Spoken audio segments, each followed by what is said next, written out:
Sankranti is also known as Uttarayan and has its own historical and religious significance in India. It is celebrated in January every year and marks the termination of the winter and the beginning of a new harvest season. It is dedicated to Lord Sun. It also refers to a specific solar day in the Hindu calendar.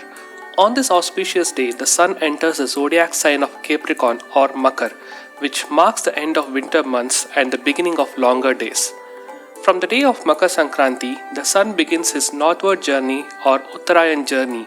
Therefore, this festival is also known as Uttarayan. This is one of the few ancient Indian festivals that has been observed according to solar cycles, while most festivals are set by the lunar cycle.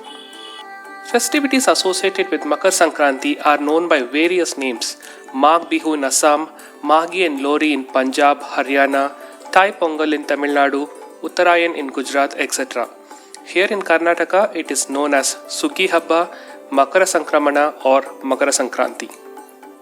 On this auspicious day, girls wear new clothes to visit near and dear ones with Sankranti offering in a plate and exchange the same with other families. This ritual is called Ellubirodu. Another important ritual is display of cows and bulls in colorful costumes in an open field. Cows are decorated for the occasion and taken on a procession. They are also made to cross a fire. This ritual is common in rural Karnataka and is called KICCHU HAYISODU. And that's exactly what we are going to witness today. And to do that, I am heading to a small village called Satnur, which is tucked inside the Mandya district, which lies between Bangalore and Mysore in southern Karnataka. It's a festival day today and the roads are pretty much empty, which is typically not the case otherwise. My host for the day is Yoganand Gowda or Yogi, who first took me to his house where he was just about to begin decorating his two oxes and prepping them up for the evening. The decoration that one does on their cattle is pretty much similar in most houses, where it typically starts with cattle being given a bath and then it's usually the horns which are decorated first. People tend to apply a coat of bright paint, and in this case, Yogi decided to decorate his cattle with shiny gold color. And what's a festival without a bit of makeup and a coat of talcum powder to make things more attractive?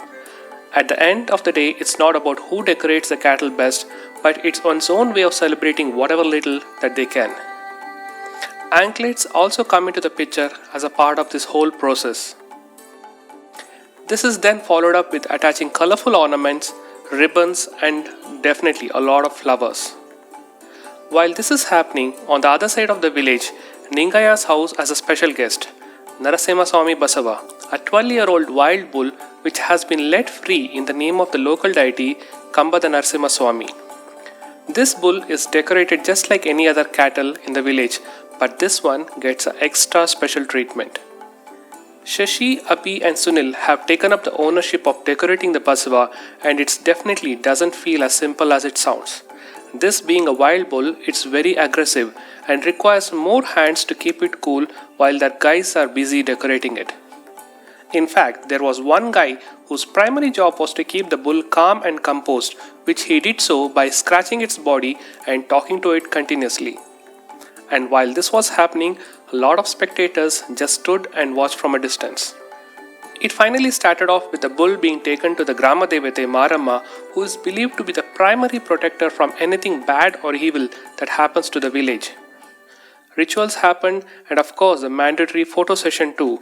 Why not? Because it's a day to celebrate. And what's a celebration without some cool music?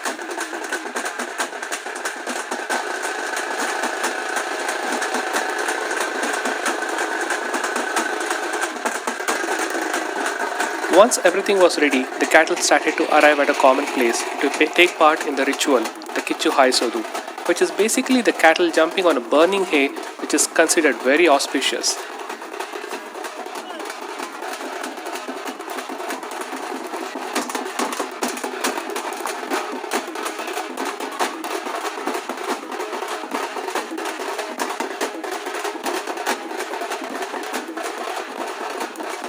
Ladies from the village decided to sit and witness the proceedings from a vantage point. The Basava joined the other cattle as well.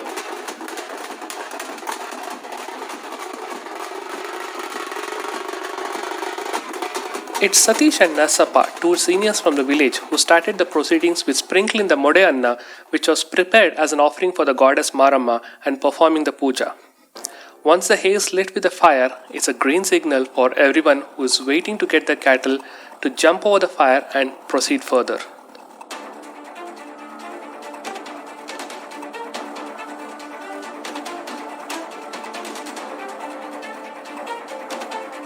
And after a while, the Basava crossed over the fire too. Followed by some more cattle who kind of became lazy and started walking on the sideway rather than on the fire.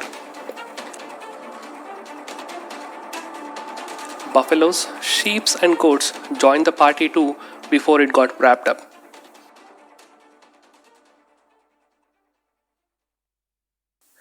Villagers who couldn't get their cattle for the ritual collected the ashes so that they can take it back to their home and apply it to their cattle, which is considered equally auspicious. KICCHU HAYISODU got signed off with the villagers bursting a few crackers in the celebration.